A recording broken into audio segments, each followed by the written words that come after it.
नमस्कार दोस्तों, आज मैं आपको एल्यूमीनियम मेटल के बारे में कुछ अननोन और इंटरेस्टिंग चीज़ बताऊंगा। ये इसलिए ज़रूरी है कि आज के डेट में चाइना इंडिया से 10 गुना ज़्यादा एल्यूमीनियम बनाता है। तो नेचर ने भी इस मेटल के साथ में बहुत अन्याय किया हुआ है। ऑक्सीजन और सिलिकॉन के बाद में ये तीसरा सबसे ज़्यादा एबंडेंट मटेरियल अर्थ क्रस्ट में अवेलेबल होने के बावजूद इसे समझने में 1800 साल लग गए।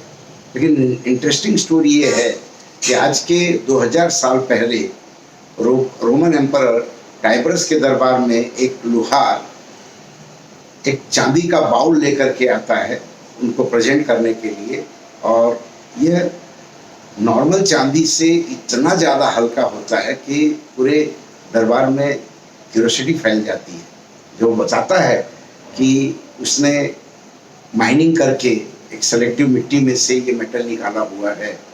तो राजा, जो शायद ज़्यादा महत्वाकांक्षी नहीं रहा होगा या दूरंदेशी नहीं रहा होगा, उसने अपने उस समय के चांदी के वैल्यू को डाउन न होवे उस चिंता में उस इतने बड़े इन्वेंटर को वो मृत्युदंड देता है। इतना ही नहीं, उसके वर्कशॉप को पूरा तहस नहस करवा देता है कि जिससे आने वाले समय में कोई और इस मेटल को बना ना सके। दोस्तों, इस दुर्घटना के बाद 1827 में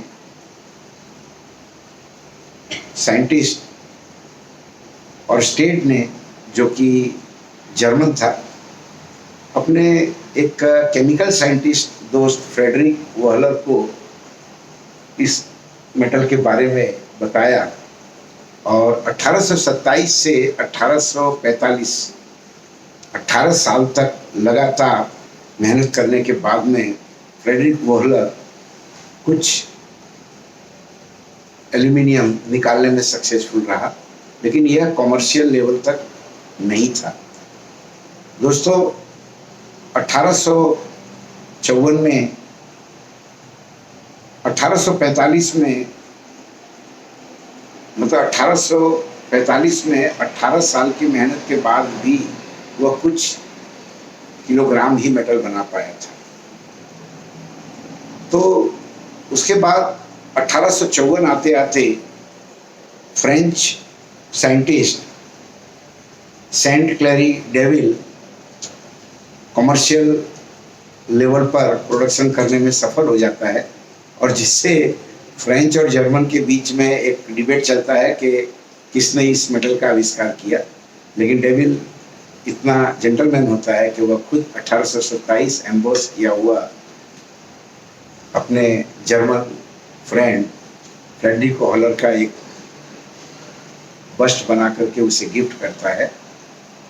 और उसके आगे बंसन, साइंटिस्ट बंसन, ये बताता है कि भाई अगर इसे कमर्शियली बनाना हो तो एल्यूमिनियम सॉल्ट से इलेक्ट्रोलिसिस करके ही इसे बनाया जा सकता है।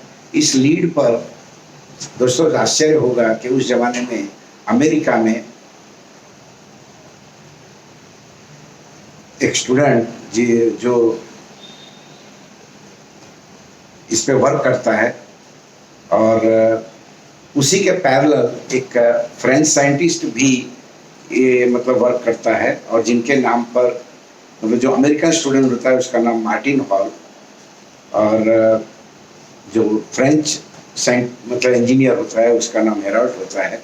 ये दोनों सरप्राइज होगा कि पैरेलल इतने दूर, जबकि कम्युनिकेशन भी नहीं था, उस एरा में वर्क कर रहे थे, और दोनों के नाम पर हॉल एंड हेराल्ड प्रोसेस के नाम पर ये इलेक्ट्रोलिसिस की प्रोसेस प्रख्यात हुई। लेकिन दोस्तों, इसके बावजूद शुरू में इसका कॉस्ट इतना ज़्यादा था कि इन्वेंशन के 50 साल बाद भी वर्ल्ड का प्रोडक्शन मात्र 13 टन के आसपास।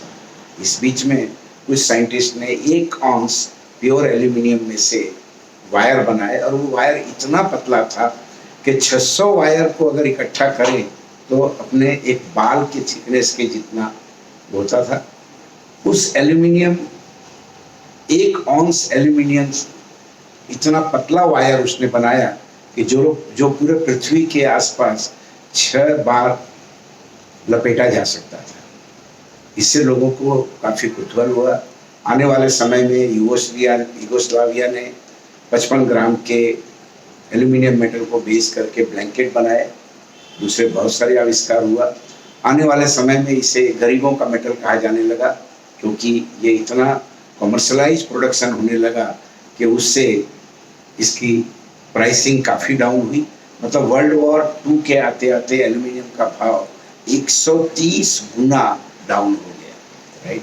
बड़े बड़े प्लांट्स बने और आज कोई इंडस्ट्री, कोई ऐसा फील्ड नहीं है कि जहाँ पे एल्यूमिनियम का उपयोग ना होता हो। सबसे ज़्यादा फायदा हुआ फूड इंडस्ट्री को। क्यों? क्योंकि एल्यूमिनियम के थिन फॉइल्स में पैक किए हुए खाने की चीज़ों में विटामिन्स प्रिजर्व होते थे। दूसरे नंबर पे आया एरोस्पेस। इसे उड़ता हुआ मेटल भी कहते हैं, क्योंकि एरोस्पेस में लाइट होने के कारण और दूसरे एलॉइंग एलिमेंट के एडिशन से जो स्ट्रेंथ डेवलप हुआ, उसके कारण एल्यूमिनियम की एक्सेप्टेबिलिटी और उसकी पॉपुलैरिटी बहुत बड़ी। आज ये कॉपर को रिप्लेस करता है एज ए कंडक्टर। ऑटोमोबाइल में ये मास प्रोडक्शन के कारण काफ़ी पॉपुलर हो गया है। और दोस्तों, ये वीडियो मैंने इसलिए बनाया है कि जैसे इसका मेन इन्वेंटर गुमनामी में खो गया, ऐसा न हो गए, तो इस मेटल पे मैंने अलग अलग 5 पेटेंट्स फाइल किए हुए हैं, जो आने वाले समय में इंडिया और चाइना के बीच में जो 10 गुना का डिफरेंस है उसे कम करेगा। उसे देखने के लिए आप मेरे YouTube के बाकी वीडियोस को आप देख सकते हैं। धन्यवाद।